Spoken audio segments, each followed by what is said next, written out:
बच्चों, आज के इस वीडियो में सभी का स्वागत करती हूँ।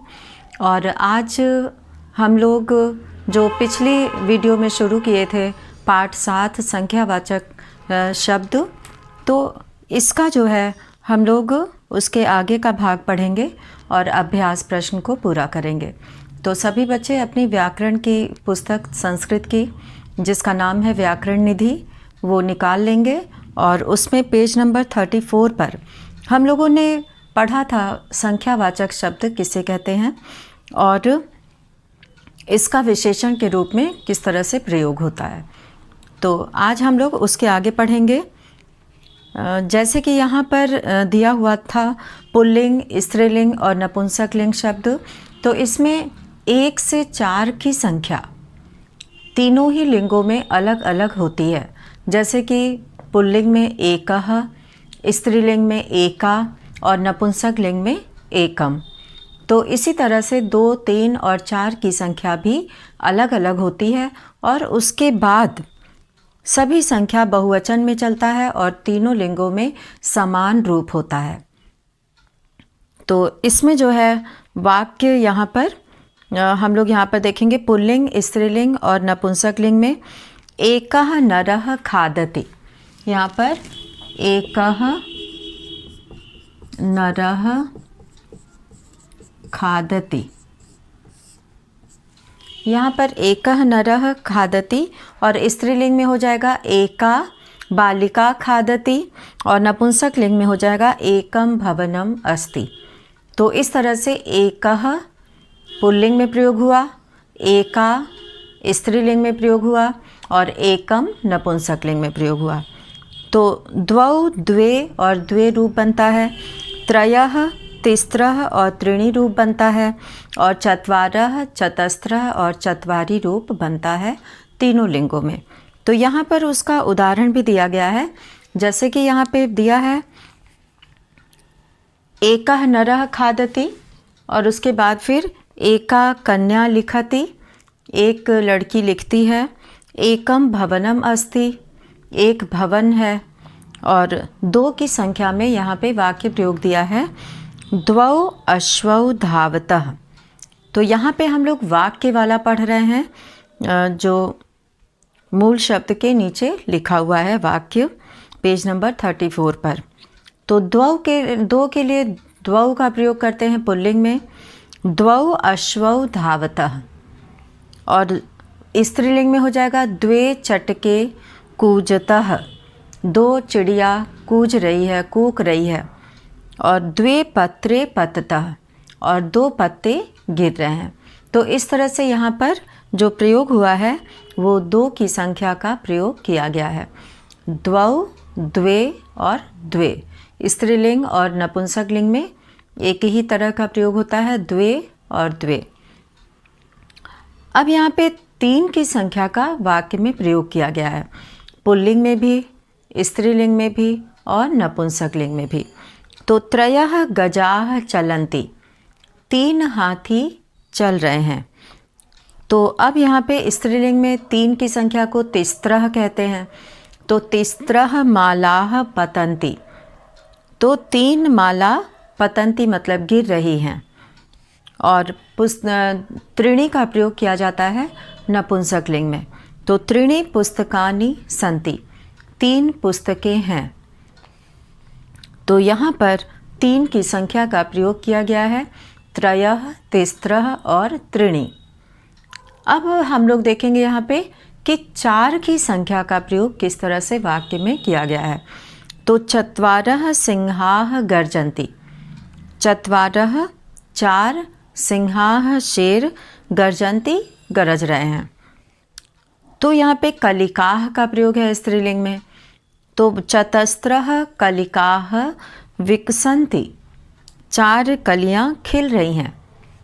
अब फल है, फलानि बहुवचन है, तो चत्वारि फलानि सन्ति, 4 फल हैं। तो इस तरह से चत्वारः, चतस्रः और चत्वारि, ये 4 की संख्या जो है वो एकः पुल्लिंग में हो जाता है, एका स्त्रीलिंग में हो जाता है और एकम नपुंसक लिंग में हो जाता है। तो इस तरह से यहाँ पर इसका प्रयोग बताया गया है वाक्य में करके। और अब आगे हम लोग बढ़ते हैं अगले पेज पर।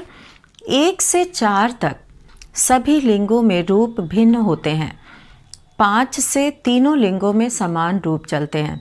1 से 4 की संख्या तीनों रूप लिंगों में अलग अलग रहती है, जैसा कि बताया भी गया है। एकः एका एकम, द्वौ द्वे द्वे और त्रयः तिस्रः त्रीणि, चत्वारः चतस्रः चत्वारि। तो ये रूप बनता है चारों 1 से 4 की संख्याओं में। अब यहाँ पर जो समान रूप दिखाया गया है वह है मूल शब्द अगर पंच है तो पुल्लिंग में पंच खगाह 5 पक्षी। यहाँ पर पंच खगाह, पंच खगाह, यहाँ 5 की संख्या का प्रयोग है। और स्त्रीलिंग में पंचमालाह, क्योंकि 5 की संख्या जो है वो हमेशा बहुवचन में आती है, इसीलिए पंचमालाह। और उसके बाद फिर पंचचक्राणी, पंचचक्राणी। तो इस तरह से यहाँ पर 5 की संख्या जो है, जैसा कि नियम बताया गया है, 1 से 4 तक तीनों लिंगों में भिन्न भिन्न संख्या होती है और उसके बाद से तीनों लिंगों में समान संख्या का प्रयोग किया जाता है। तो यहाँ पे जैसे खगाह मतलब बहुत से पक्षी होते हैं, तो ये बहुवचन है। मालाह, माला, ये भी बहुवचन है। चक्राणी यानी कि पहिया, चक्र, ये भी बहुवचन है। तो 5 की संख्या जो है वो बहुवचन में आती है। तो पंच खगाह ये पुल्लिंग है। यहाँ पर खगाह जो है ये पुल्लिंग का है और ये स्त्रीलिंग का है और ये नपुंसकलिंग का है। तो यहाँ पर जो है जो प्रयोग किया गया है वो पुल्लिंग में भी पंच है, स्त्रीलिंग में भी पंच है, नपुंसकलिंग में भी पंच शब्द का प्रयोग 5 की संख्या के लिए किया गया है। तो इस तरह से ये तीनों लिंगों में, इन तीनों लिंगों में ये एक समान प्रयोग किया गया है। तो इसी तरह से अन्य संख्या भी है, जैसा कि यहाँ पे उदाहरण दिया है। हम लोग उदाहरण देखते हैं। षट, यहाँ पे उसके नीचे षट मूल शब्द है और इसका तीनों लिंगों में प्रयोग बताया गया है। षट मयूराह, षट अजाह और षट पुस्तकानि। अब है सप्त, सप्त वानराह, सप्त मक्षिकाः, सप्त फलानि। अष्ट यानी कि 8, अष्ट वृक्षाः, अष्ट वर्तिकाः, अष्ट पत्राणि। अब है नव, नव भी बहुवचन में आता है। नव गजाः, नव बालिकाः और नव कमलानि। और फिर है 10, 10 सैनिकाः, 10 शाखाः, 10 चित्राणि। तो इस तरह से यहाँ पर इन कुछ संख्याओं का प्रयोग बताकर ये समझाने का प्रयास किया गया है कि जिस तरह से यहाँ पे तीनों लिंगों में एक समान संख्यावाचक शब्द का प्रयोग किया गया है, वैसे ही 4 के बाद की जितनी भी संख्याएं हैं उनका प्रयोग होता है। तो यहाँ पर विशेष दिया है कि संख्यावाचक शब्दों का प्रयोग केवल गिनने योग्य पदार्थों, प्राणियों के लिए होता है। तो संख्यावाचक शब्दों का प्रयोग केवल गिनने योग्य, यानी कि जिसे हम काउंट कर सकें, जिसे गिन सकें, ऐसे ही पदार्थों या प्राणियों के लिए होता है। अब यहाँ पर 1 से 50 तक की गणना की गई है, संख्या बताई गई है और उसे किस तरह से बोला जाता है 1 से 50 तक की संख्या को यहाँ पर बताया गया है, जिसमें से कुछ संख्याओं का अभ्यास कक्षा 6 के बच्चे कर चुके हैं। इसमें 1, 1, 2 के लिए द्वि, 3 के लिए त्रि, 4 के लिए चतुर, 5 के लिए पंच, 6 के लिए षट, 7 के लिए सप्त, 8 के लिए अष्ट, 9 के लिए नव, 10 के लिए दश और 11 के लिए एकादश, 12 द्वादश, 13 त्रयोदश, 14 चतुर्दश, 15 पंचदश, 16 षोडश, 17 सप्तदश, 18 अष्टादश और 19 नवदश या एकोनविंशतिः।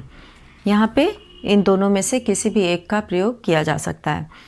और 20 विंशतिः, 21 एकविंशतिः, 22 द्वाविंशतिः। अब यहाँ पे 23 लिखा है, 23 त्रयोविंशतिः, 24 चतुर्विंशतिः, 25 पंचविंशतिः, 26 षड्विंशतिः और 27 सप्तविंशतिः, 28 अष्टाविंशतिः, 29 नवविंशतिः या एकोनत्रिंशत्। 30 त्रिंशत्, 31 एकत्रिंशत्, 32 द्वात्रिंशत्, 33 त्रयस्त्रिंशत्, 34 चतुस्त्रिंशत्, 35 पंचत्रिंशत्, 36 षट्त्रिंशत्, 37 सप्तत्रिंशत्, 38 अष्टत्रिंशत्, 39 नवत्रिंशत्, 40 चत्वारिंशत्, 41 एकचत्वारिंशत्, 42 द्वाचत्वारिंशत्, 43 त्रिचत्वारिंशत्, 44 चतुश्चत्वारिंशत्, 45 पंचचत्वारिंशत्, 46 षट्चत्वारिंशत्, 47 सप्तचत्वारिंशत्, 48 अष्टचत्वारिंशत् और 49 नवचत्वारिंशत् और 50 को कहते हैं पंचाशत्। और नवचत्वारिंशत् या एकोनपंचाशत्, जो 49 की संख्या है इसको या तो नव चत्वारिंशत् भी बोल सकते हैं या एकोनपंचाशत् भी बोल सकते हैं। तो इस तरह से यहाँ पर 1 से 50 की संख्या बताई गई है। तो इस पाठ में ये बताया गया कि 1 से 4 की संख्या तीनों लिंगों में अलग अलग होती है और उसके बाद की सभी संख्या एक समान होती है तीनों लिंगों में। और अब हम लोग यहाँ पर अभ्यास कार्य देखेंगे। अभ्यास कार्य में जो पहला प्रश्न दिया हुआ है, उचित विकल्प पर सही का चिन्ह लगाइए। तो यहाँ पर उचित विकल्प पर सही का निशान लगाना है, चिन्ह कहते हैं निशान को। तो यहाँ पर हम लोग पहले प्रश्न को करेंगे और उसके लिए हम लोग सही पद का चुनाव करेंगे। तो यहाँ पर जो पहले प्रश्न में निशान लगाना है और ये सभी प्रश्न पुस्तक में ही करना है।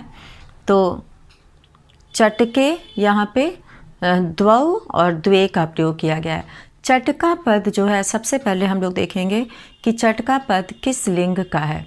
तो चटका स्त्रीलिंग का है और स्त्रीलिंग में 2 की संख्या जो है द्वे होती है। तो इसीलिए हम लोग यहाँ पर द्वे को चुनेंगे। तो यहाँ पे उत्तर 1 में क में हम लोग खाली जगह के लिए द्वे का प्रयोग करेंगे, तो हो जाएगा द्वे चटके। तो ये खाली जगह में हो जाएगा।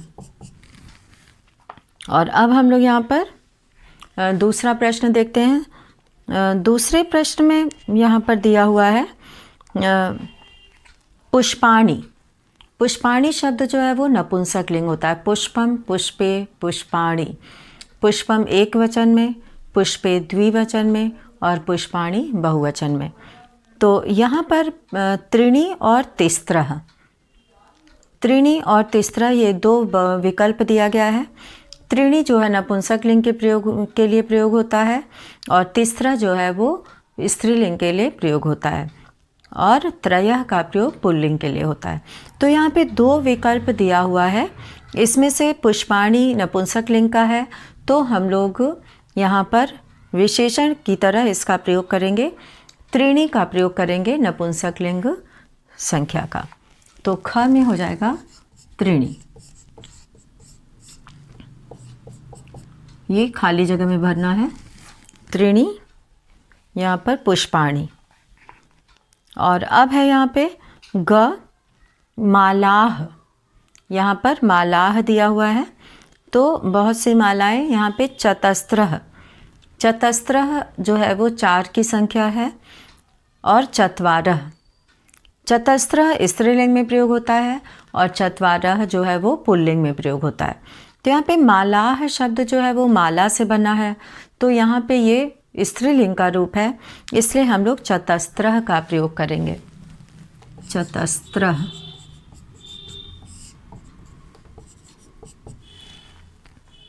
और अब यहाँ पे घ है गजः। गजः एक वचन है और पुल्लिंग है, तो यहाँ पे जो विकल्प दिया है उसमें एकः और एका, ये दो विकल्प दिया है। तो गजः जो है वो प्रथमा विभक्ति एक वचन का है, तो यहाँ पे एकः जो है वो पुल्लिंग में प्रयोग किया जाता है एक की संख्या के लिए, और एका का प्रयोग स्त्रीलिंग में होता है एक की संख्या के लिए। तो गजः पुल्लिंग है, इसलिए हम लोग यहाँ पर एकः का प्रयोग करेंगे। एकः गजः। तो एकः पद जो है ये यहाँ पे खाली जगह में भरा जाएगा। और अब हम लोग अंगा वाला करेंगे। अंगा में जो है वो नराह, नराह दिया हुआ है। नराह बहुवचन है, पुल्लिंग है। नरः एक वचन में होता है, नरौ द्विवचन में होता है, और नराह बहुवचन में होता है। तो यहाँ पे पंच और पंचाभि, ये 5 की संख्या के लिए प्रयोग किया गया है। तो पंच जो है वो 5 है, और ये पुल्लिंग, स्त्रीलिंग और नपुंसक लिंग तीनों में ही पंच का प्रयोग किया जाता है। तो यहाँ पे नराह प्रथमा विभक्ति बहुवचन है, तो यहाँ पे पंच पद का प्रयोग करेंगे 5 की संख्या के लिए। तो पंचाभि दिया हुआ है, तो यहाँ पंच नराह। पंच को जो है ऐसे भी पंच लिखा जाता है, लेकिन संस्कृत में ज़्यादातर प्रयोग इस तरह का मिलता है, इसलिए हम लोग इसी तरह से लिखते हैं। और अब ये पहला प्रश्न हम लोगों ने 5 प्रश्नों को पूरा किया, और इस तरह से हम लोगों ने यहाँ पर देखा कि 2 की संख्या, 3 की, 4 की, 1 और 5, इन संख्याओं को किस तरह से हम लोगों ने चुना, उस पर सही का निशान लगाना है। और अब है दूसरा, कोष्ठक में दिए गए संख्यावाची शब्दों को संस्कृत में लिखिए। यहाँ पे कोष्ठक यानी कि ब्रैकेट, प्रश्न के आगे एक नंबर लिखा हुआ है कोष्ठक में, ब्रैकेट में लिखा हुआ है, उसी संख्या को यहाँ पर विशेष्य के अनुसार भरना है। जो यहाँ पे अगला पद दिया है उसी के अनुसार हमें उस संख्या को भरना है। तो यहाँ पर सबसे पहले हम लोग देखेंगे कि क में दिया हुआ है 4 की संख्या, 4 की संख्या दी हुई है, और आगे जो शब्द दिया है खाली जगह के बाद वो है अश्वाह। अश्वाह जो है वो पुल्लिंग का है और बहुवचन है, तो अश्वाह जो है वो पुल्लिंग होने से यहाँ पे 4 की संख्या भी पुल्लिंग में आती है।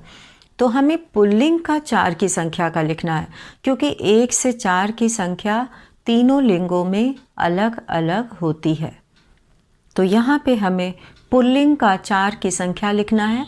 ये सभी बच्चे इसमें से देख के भी कर सकते हैं, क्योंकि यहाँ पे 1 से 4 की संख्या पूरा लिखा हुआ है कि पुल्लिंग, स्त्रीलिंग और नपुंसक लिंग में किस तरह से संख्याओं का प्रयोग होता है।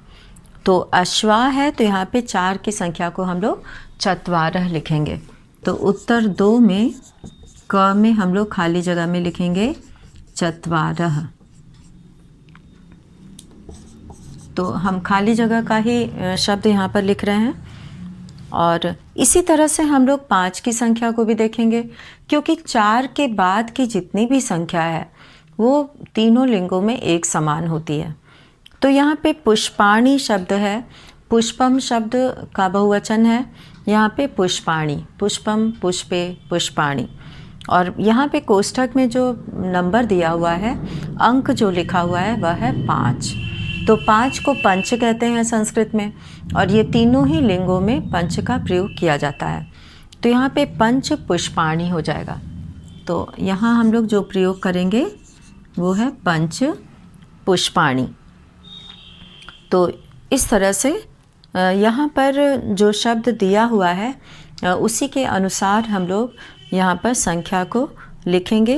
1 की संख्या है तो हम लोग लिंग का ध्यान रखेंगे, और अगर 4 के बाद की संख्या है 5, 6, 10, 12, 20 इस तरह से, तो वो एक समान होगी सभी लिंगों में। तो जहाँ पे 1 से 4 की संख्या है वहाँ हमें लिंग देखना होगा कि वो शब्द किस लिंग का है। तो अब अगला पद हम लोग देखते हैं, अगला प्रश्न दूसरे का ग। तो दूसरे के ग में यहाँ पर जो शब्द दिया हुआ है वह है कलिका। कलिका कहते हैं जो है वो कली को, फूल की जो कली होती है उसको कलिका कहते हैं। तो यहाँ पे कलिका पद जो है वो स्त्रीलिंग है और 1 की संख्या जो है वो तीनों लिंगों में अलग अलग होती है, इसलिए हम लोग कलिका के लिए स्त्रीलिंग का 1 की संख्यावाचक शब्द को लेंगे। तो यहाँ पर जो है कलिका स्त्रीलिंग होने से एका हो जाएगा। तो एका जो है वो स्त्रीलिंग पद हो जाएगा। और अब है घ, और घ में है यहाँ पे त्रयः बाल, यहाँ पे बालकाः, बालकाः पद दिया है और बालकाः पद जो है वो बहुवचन का है और यहाँ पे 3 की संख्या दी हुई है और 3 की संख्या तो तीनों लिंगों में अलग अलग होती है। तो यहाँ पे बालकाः पुल्लिंग है, इसलिए 3 की संख्या को हम लोग लिखेंगे त्रयः, यहाँ पर त्रयः लिखा जाएगा। और अब है यहाँ पे अंगा वाला 2 लिखा हुआ है 2 सैनिकौ। सैनिकः शब्द जो है वो पुल्लिंग होता है, सैनिकः, सैनिकौ, सैनिकाः। तो यहाँ पे द्वौ कहते हैं 2 की संख्या को पुल्लिंग में, तो यहाँ पे हम लोग द्वौ लिखेंगे। तो इस तरह से यहाँ पर हम लोगों ने पहला प्रश्न और दूसरा प्रश्न पूरा किया है। और अब हम लोग यहाँ पे तीसरा प्रश्न देखते हैं कि तीसरे प्रश्न में क्या इसका उत्तर होता है। तो यहाँ पर प्रश्न 3 में लिखा हुआ है कि उचित विकल्प पर सही का चिन्ह लगाइए। तो उचित विकल्प पर जो यहाँ पे सही ऑप्शन दिया हुआ है उस पर हम लोग को निशान लगाना है, तो ये किताब में ही करना है। तो उचित विकल्प पर सही का चिन्ह लगाइए। इसमें जो है द्वे दिया हुआ है, द्वे, तो द्वे जो है वो स्त्रीलिंग और नपुंसक लिंग में 2 की संख्या के लिए प्रयोग किया जाता है। तो हम लोग जो शब्द चुनेंगे वो भी स्त्रीलिंग का होगा या नपुंसक लिंग का होगा, क्योंकि पुल्लिंग में द्वे नहीं बोलते हैं, द्वौ बोलते हैं 2 को। तो यहाँ पर हम लोग देखेंगे बकौ, ये जो है पुल्लिंग है, चटके ये स्त्रीलिंग का द्विवचन है और पत्राणी नपुंसक लिंग का बहुवचन है। तो यहाँ पे द्वे यानी 2 की संख्या द्विवचन में आती है, तो इसलिए चटके का हम लोग यहाँ पे चटके शब्द को चुनेंगे। तो उत्तर 3 के क में हम लोग चटके पर निशान लगाएंगे। तो चटके जो है वो सही विकल्प है, तो हम लोग चटके पर निशान लगाएंगे। और ख है त्रीणी, तो 3 की संख्या भी जो है तीनों लिंगों में अलग अलग होती है। तो यहाँ पे हमें देखना होगा कि बहुवचन का कौन सा पद है, और बहुवचन में त्रीणी होता है, तो इसलिए हम लोग यहाँ पे त्रीणी जो है नपुंसक लिंग का पद चुनेंगे। हंसाः ये पुल्लिंग है, फलानी ये नपुंसक लिंग है और दीपिकाः ये भी पुल्लिंग है। तो फलानी पद को हम लोग चुनेंगे ख के लिए, त्रीणी फलानी, यहाँ पर फलानी पद हो जाएगा, त्रीणी फलानी। अब ग है एका, एका जो है वो स्त्रीलिंग के लिए प्रयोग होता है, तो 1 की संख्या के लिए एका स्त्रीलिंग में प्रयोग होता है। तो यहाँ पे हम लोग स्त्रीलिंग का पद खोजेंगे जो 1 वचन का हो। सूचिका, सूचिका मतलब सुई, माले 2 माला, कमलानी बहुत से कमल, और कमलानी नपुंसक लिंग पद है। तो यहाँ पे हम लोग को स्त्रीलिंग रूप चाहिए, तो हम लोग सूचिका यानी सुई, सूचिका का प्रयोग करेंगे, यहाँ पे चुनेंगे, उस पर सही का निशान लगाएंगे सूचिका पर। तो इस तरह से सूचिका पर हम लोग सही का निशान लगाएंगे। अब है घ चत्वारी, चत्वारी यानी कि ये नपुंसक लिंग के लिए प्रयोग होता है, 4 की संख्या के लिए प्रयोग होता है। तो चत्वारी में हम लोग यहाँ पे नपुंसक लिंग का शब्द चुनेंगे जिसमें कि बहुवचन हो। तो यहाँ पे भवनानि, भवनम, भवने, भवनानि, ये नपुंसक लिंग का बहुवचन है। अब हम लोग दूसरा भी देखते हैं कि क्या दिया हुआ है। कलिकाह, कलिकाह जो है वो कलियाँ, ये स्त्रीलिंग का रूप है, लेकिन चत्वारी जो है वो नपुंसक लिंग में प्रयोग होता है। नराह पुल्लिंग का है तो इसमें भी नहीं हो सकता। तो चत्वारी के लिए हम लोग नपुंसक लिंग का पद चुनेंगे भवनानि। भवनानि पद हम लोग चुनेंगे चत्वारी के लिए, क्योंकि विशेष्य के अनुसार ही विशेषण होता है। तिस्त्र, तिस्त्र यहाँ पे स्त्रीलिंग के लिए 3 की संख्या के लिए हम लोग प्रयोग करते हैं, तिस्त्र। तो यहाँ पे स्त्रीलिंग के लिए हम लोग को बहुवचन का शब्द खोजना है। यहाँ पर महिलाह, महिला शब्द स्त्रीलिंग है और बहुवचन भी है। दूसरा है बालिका, बालिका स्त्रीलिंग तो है लेकिन ये एक वचन है। तिस्त्र 3 की संख्या बहुवचन में आती है, इसलिए बालिका नहीं हो सकता। और बालिके ये द्विवचन, 2 लड़कियों के लिए बालिके का प्रयोग होता है, तो यहाँ पर ये भी नहीं हो सकता। तो महिला जो है वो सही विकल्प है बहुवचन का, महिला। और अब हम लोग यहाँ पर देखेंगे, ये 5 हो गया तीसरे का। प्रश्न 4, प्रश्न 4 में हम लोग यहाँ पर देखेंगे कि अशुद्ध संख्याओं को विशेष के आधार पर, अशुद्ध संख्याओं को विशेष के आधार पर शुद्ध कीजिए। तो यहाँ पर जो मोटे अक्षरों में लिखा हुआ है वो अशुद्ध है यानी गलत है, तो उसे हम लोग को शुद्ध करके लिखना है। तो इसमें जो है सबसे पहले उत्तर 4 में ये पहला हो गया, ये दूसरा हो गया और ये तीसरा और ये चौथा। तो इसमें हम लोग सही करेंगे, जो मोटे अक्षरों में लिखा हुआ है उसे शुद्ध करना है। तो इसमें जो है सबसे पहले क में द्वौ पुस्तकें लिखा है, तो यहाँ पे पुस्तक शब्द जो है वो नपुंसक लिंग का है, तो पुस्तकें हो जाएगा। और यहाँ पे द्वौ यानी 2, तो द्वौ पुस्तकें, द्वौ का प्रयोग जो है वो पुल्लिंग में होता है, लेकिन पुस्तकें जो है वो नपुंसक लिंग शब्द है, तो इसलिए हम लोग यहाँ पर नपुंसक लिंग के लिए द्वे का प्रयोग करेंगे। तो यहाँ पे द्वे का प्रयोग होगा। और अब है यहाँ द्वे बालकौ, बालकौ जो है वो पुल्लिंग का बहुवचन, पुल्लिंग का द्विवचन है, 2 लड़के। तो पुल्लिंग में जो है 2 की संख्या को द्वौ बोलते हैं, इसलिए यहाँ पर द्वौ हो जाएगा।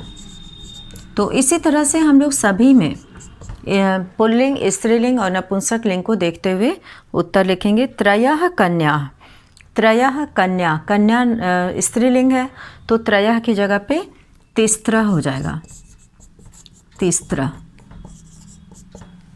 और अब है यहाँ पर एकः फलम, फलम नपुंसक लिंग है तो यहाँ पर एका हो जाएगा, एकम फलम। फलम नपुंसक लिंग है इसलिए एकम हो जाएगा। पंचाभिः फलानि, तो पंचाभि की जगह पे पंच हो जाएगा,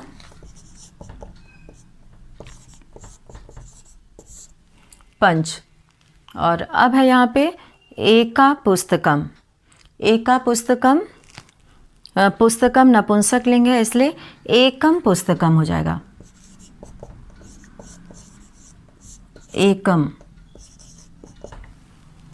और चत्वारः पत्राणि, तो पत्राणि नपुंसक लिंग है तो इसलिए यहाँ पे चत्वारी हो जाएगा।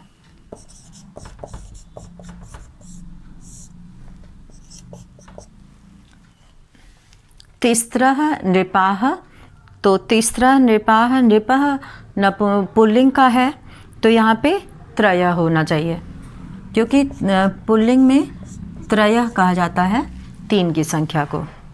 और झ यहाँ पे अब झ वाले में है द्वौ माले। द्वौ माले, माले शब्द स्त्रीलिंग है तो द्वे बोला जाता है दो की संख्या को। तो यहाँ पे हम लोग द्वे का प्रयोग करेंगे। और अब अंत में है एका सिंह।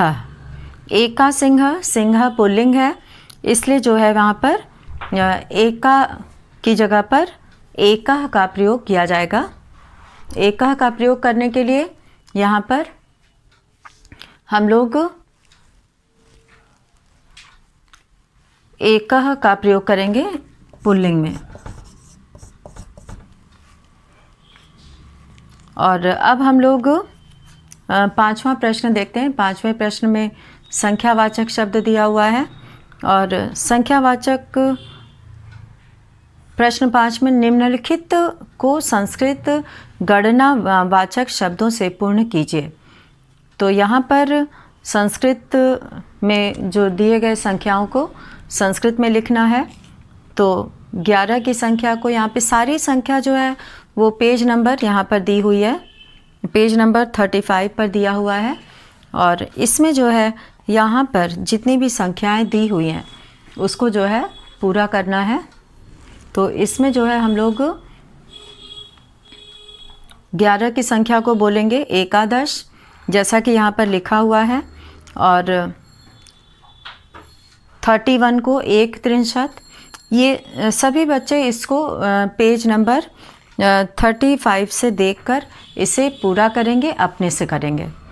तो यहाँ पर 31 को एक त्रिंशत, 12 को द्वादश, 32 को द्वात्रिंशत, 33 को त्रयस्त्रिंशत, 14 को चतुर्दश, 34 को चतुस्त्रिंशत और 15 को पंचदश, 35 को पंचत्रिंशत और 16 को षोडश, 36 को षट्त्रिंशत और 17 को सप्तदश और 37 को सप्तत्रिंशत, 18 को अष्टादश, 38 को अष्टत्रिंशत, 19 को नवदश और 39 को नवत्रिंशत और 20 को विंशतिः और 40 को चत्वारिंशत। तो ये इस तरह से संख्याओं को बोला जाता है संस्कृत में। और यहाँ पे जितनी भी संख्याएं दी हैं इसे बच्चे जो है अपने से इसको पूरा करेंगे। और इसमें जगह बना हुआ है, खाली जगह पे पूरा करेंगे।